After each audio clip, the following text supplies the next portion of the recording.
Hi, TikTok love. So, I hope you're doing good. And I know I always come on here kikiing and, we have a good old kiki. But today we're not kikiing because it's a very serious matter.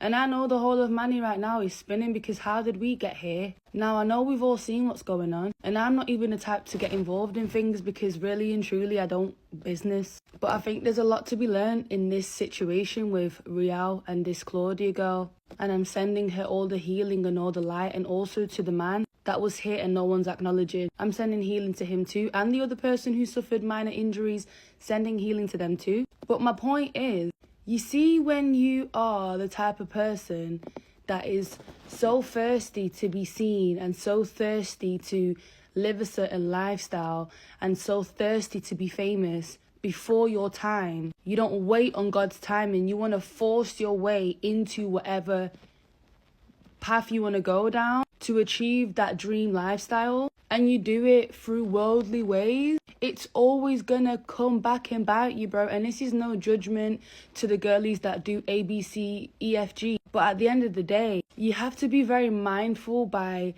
the environments you're in, the people you're around, the things that you're consuming, the things that you're being consumed by, if you know what I mean. You have to really ask yourself, like, why are you doing what you're doing? And one thing that is screaming out to me in this whole passa is jealousy, bro. Girls, you have to really pay attention to when a friend is an enemy. You have to pay attention when your brethrens that say they're your brethrens are biting your steez right in front of you and acting like they didn't get it from you. That is not flattery, bro. That's envy.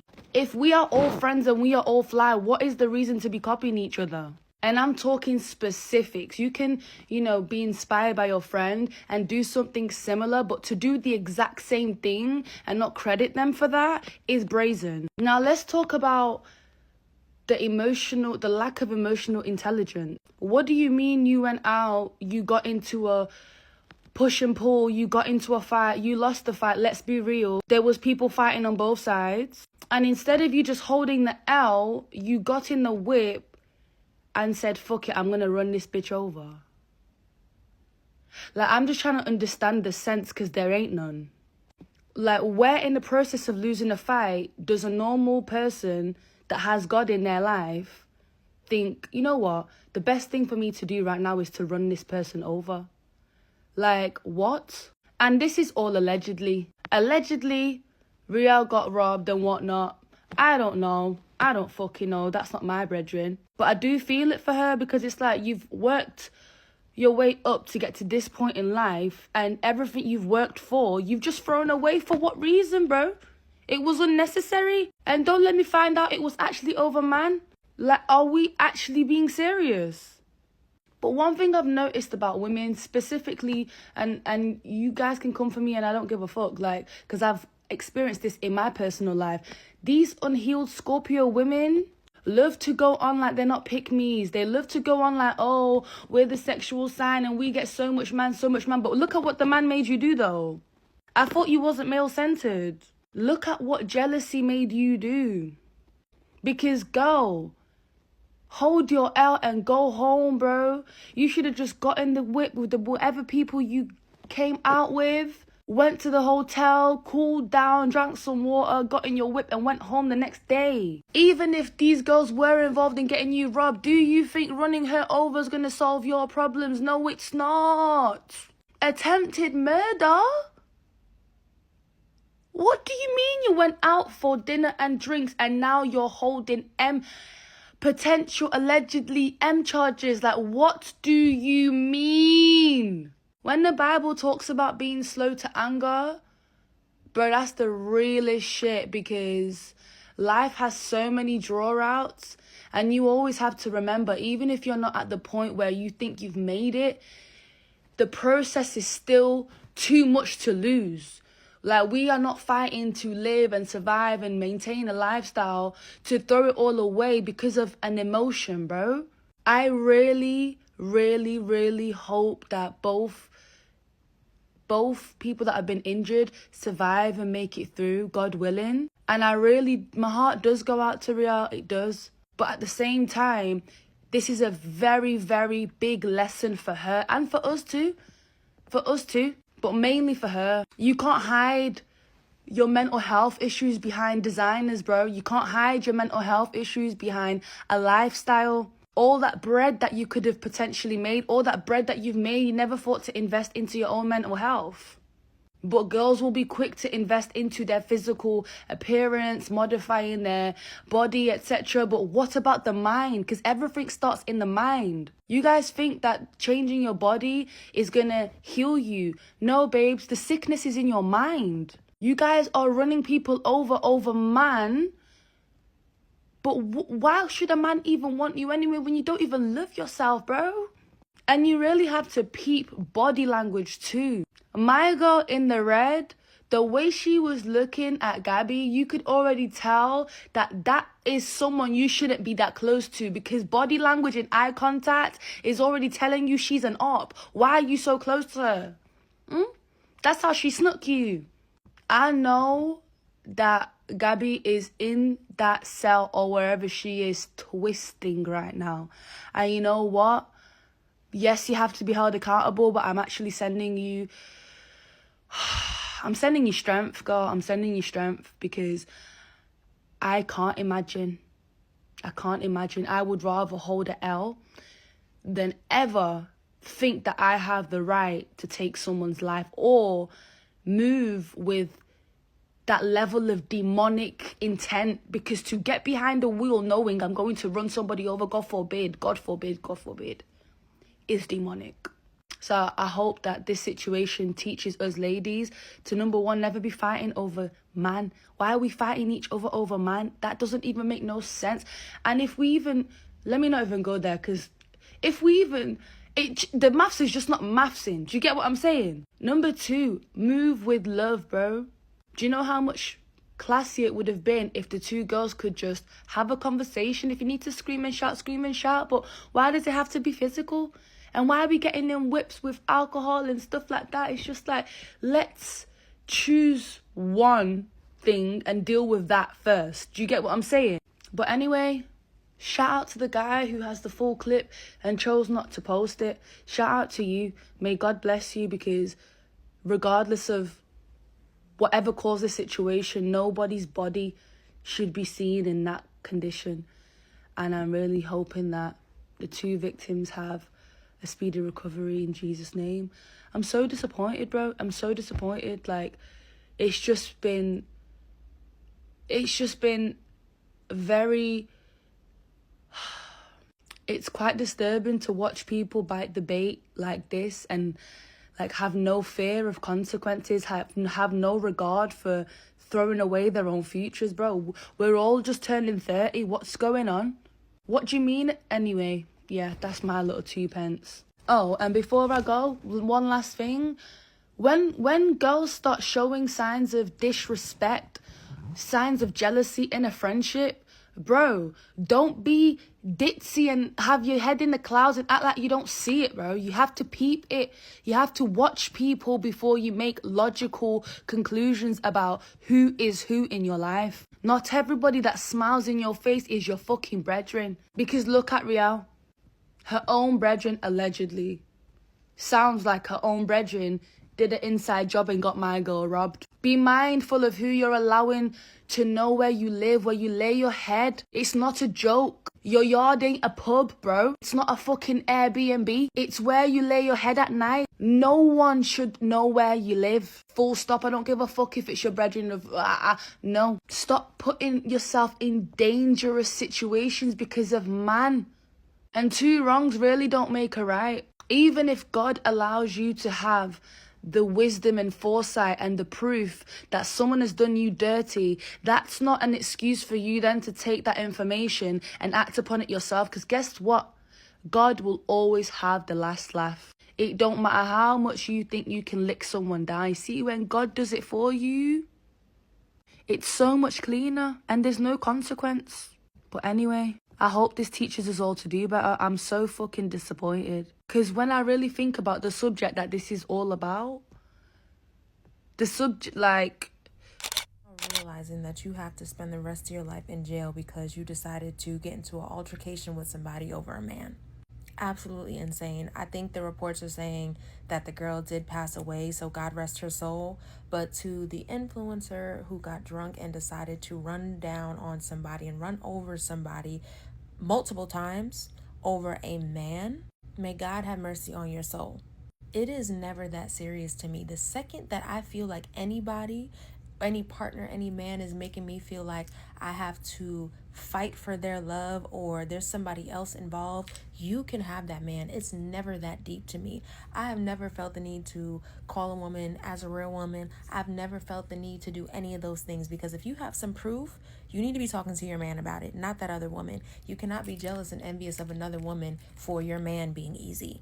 And this applies to, I don't care what it is, married, whatever. Like, I don't know if I just have so much self-confidence and self-love in myself that nobody is worth me throwing my life over. Nobody is worth me losing opportunities and money over, and like losing everything that I've worked so hard for. Like, a man, you're spending the rest of your life in jail because of a man. And mental health is a real thing. I just saw a video of the influencer talking about mentally battling some things and things that she doesn't even talk about. But still, even that is like, some of y'all don't be fit to be in relationships. Some of y'all don't be fit to be dating, and refuse to have that conversation with yourself. If you are mentally unstable, you need to talk to somebody. You need to go and explore options to getting healing and getting help before you try to involve somebody else into your life. If your emotions are not regulated, you will literally crash out and be that type of person where any and everything could set you off, and you will literally throw your life away, just like this girl did, because of something so small. And also, y'all need to put the liquor down, because yes, she was intoxicated, so she's also getting that charge for being intoxicated. I'm a family law barrister, but I've worked in both family and criminal courts. And here's the legal reality. It seems as a fight breaks out in the video that I've seen, I can see the Rielle, who is in a fight with woman one. And what I can see is they are scuffling.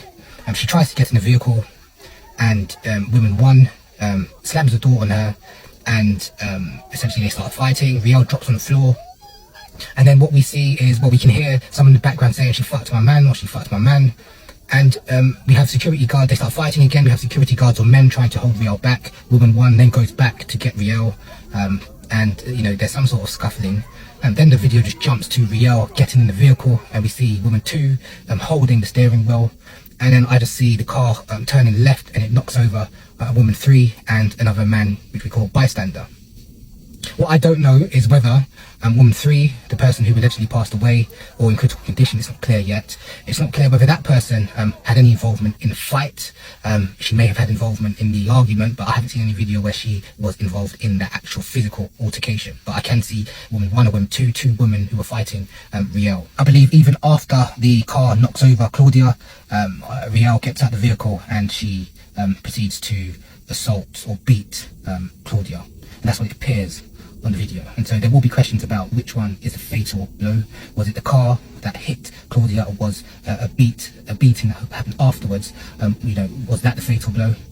You know, those would be questions that could be answered by an autopsy report. But for this to be murder, the prosecution must prove that there was an intention to kill or cause grievous bodily harm. So even if Rielle says that she did not intend to kill this person, even if the CPS and the court finds she intended to cause grievous bodily harm, then the intention for murder or the charge for murder could be made out. Another key point is, even if she says that she didn't intend to kill or cause grievously bodily harm to Claudia, that she was fighting the other two women, there's a principle called transferred malice, where you can transfer intention, and essentially, you know, if you intended to cause grievously bodily harm to one of those two women and that transferred to Claudia by accident, then there was transferred malice, and the intention requirements could be made out. She may argue self-defense, and that, you know, potentially may be an argument, as she is in a fight with two women. It's 2-on-1 or 3-on-1. But for self-defense to be made out, the force needs to be reasonable. And the fact she came out of the vehicle and proceeds to offer another blow, the court and CPS, and, you know, the jury may consider whether that force was reasonable. You know, that's a question they will have in the court. I think the big question in this case is going to be the intoxication. I think it may be difficult for her to prove self-defense. You know, if she proves it, then she's got brilliant lawyers. But I think it's going to fall on intoxication. And I've read somewhere that she was twice or 4 times above limits. And so the question is how intoxication helps her case. And intoxication is not a defence. It's not a defence. You cannot use it as a defence. However, for crimes such as murder, it requires specific intent, and by raising intoxication, it could be argued, and the lawyers would argue, she did not have the capacity to reach specific intent to cause murder or cause grievous bodily harm. And so what can happen is that murder charge could be reduced to a manslaughter charge, and a manslaughter charge requires basic intent. And so, it could be that, if Claudia is pronounced dead, and I'm not sure because there's conflicting reports, then what can happen is the charge for murder is reduced to manslaughter due to the high level of intoxication. But that depends if the court accepts that as an argument, that she was so intoxicated that she was unable to form specific intent. At the moment, she's been charged with attempted murder, and I believe dangerous driving over the limit. Those are charges that would be brought if Claudia passes away. Then obviously she'll be charged with murder, and it'd be for her lawyers to put forward the cases of self-defense or potentially that she was intoxicated, and for the prosecution to prove whether she was able to form specific intent. But those are all questions and arguments that would be heard before the court. It's one of those cases where it's a messy one. A lot of things are happening in that video, and we also don't have any background story to Rielle's mental health. But it's a sad one because a lot of people have lost their life. We've potentially had, this is going to impact Rielle. It's also, if that poor lady passes away, she would have lost her life, and her family would have lost someone close to them. And the poor man, a bystander, had nothing to do with it. I believe in a critical condition. He may never be physically the same again, mentally the same again. And so all for, a short moment of madness, a lot of people's lives have changed forever. And it goes to show you that, it's important we think before you act.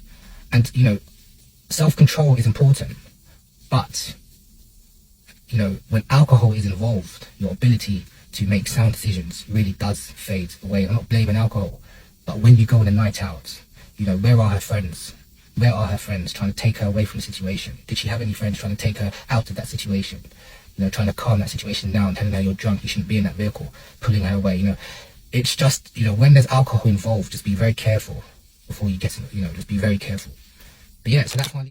Just about to graduate, I would like to discuss the aggravating factors in regards to the case of Rielle and Claudia. No longer does the defendant Rielle have a charge of attempted murder, but a charge of murder itself. There are two aspects of criminal law that must be satisfied, and that must be the mens rea and the actus reus. The mens rea is the intention. Both of these things must be satisfied in order for an act to be deemed a crime. For murder to be a verdict, to be a possibility, the court of law must prove beyond reasonable doubt that Rielle had the intention to kill, not just to cause ABH or GBH, but to kill, and that harm was foreseeable by the defendant, by Rielle. Now, according to UK legislation, we look at immediate threat to life in terms of self-defense, okay? So if there is not an immediate threat to life present, then we cannot deem a unlawful killing as, being manslaughter or as being, a mechanism of self-defense. And if we look at the aspects of the crime, we would be able to see that at the time that the murder, that the unlawful killing was committed, the act was committed, Rielle's life was not in any immediate threat whatsoever. She was in fact inside of a car, her windows were up and her doors were locked. So there was absolutely no immediate threat to life. And this is exactly how the courts will look at it. They will not look at, her being attacked beforehand, because at the current time of the act that she committed, she was safe. She was not in immediate danger. The courts would look at this and they would say that she had a chance to not do what she done, that she had an opportunity to, drive away. Rielle also intentionally swerved the car to the left, okay, exactly into the direction that Claudia was walking. Rielle could have very easily gone straight, okay? She could have gone straight ahead and exited the scene, okay? And when we talk about automation now, because some people are trying to say that she had no other option, okay? In a court of law, we do not classify drunkenness or even somebody being attacked, okay, or somebody even being intoxicated with drugs as being a defense. That is not a defense in any shape or form. Automation is a defense, okay? And this is when somebody literally has lost consciousness, where they are no longer in control of their actions, literally where somebody's been banged in their head and it's been proven, that, or it's been noticeably proven that they were concussed, that they were acting confused. The fact that Rielle got inside of her car, managed to turn on the car and swerved into the woman that she was previously claiming through her Snapchat post to want to harm, shows that this was done intentionally and that this was not an act of automation. Insanity would also not be a defense, as unless she was to claim insanity through mental health. We are not yet sure about that. She will need to be mentally assessed. Another aggravating factor of this case is the fact that Rielle planned this murder. The fact that she actually posted on her Snapchat just before she attended the address, the street in Mayfair, where she knew that Claudia would be, and she was actually driving around for hours, she posted that she intended to put a woman in hospital. Okay, so for her to post that and then act out on that suggests that she was planning this attack. In one of the videos, I heard the defendant, Rielle, say that you slept with my ex, okay? And that can be also seen as a premeditation, as, a motive as to why she would want to, hurt Claudia. The courts will too look at the force and the excess that was used against the victim. And the reasonable person would know that driving a car directly into somebody is very likely to cause death, okay? So that is exactly how they will hold her accountable. In a court of law, I do believe that Rielle will be found guilty of an unlawful killing, of murder. I do not think that it will be dropped to manslaughter due to the amount of evidence that goes against her. The crime was recorded. There is a lot of, prior evidence in relation to this crime also. And I would strongly suggest for her to, enter a guilty plea. If she does not enter with that guilty plea and she goes not guilty, she will then have to stand before a jury of 6, and her fate would then be in their hands. And in my opinion, a reasonable person would take a look at the evidence and would deem it to be intentional. They would deem it to have been an act that would have foreseeably caused the death of another human being.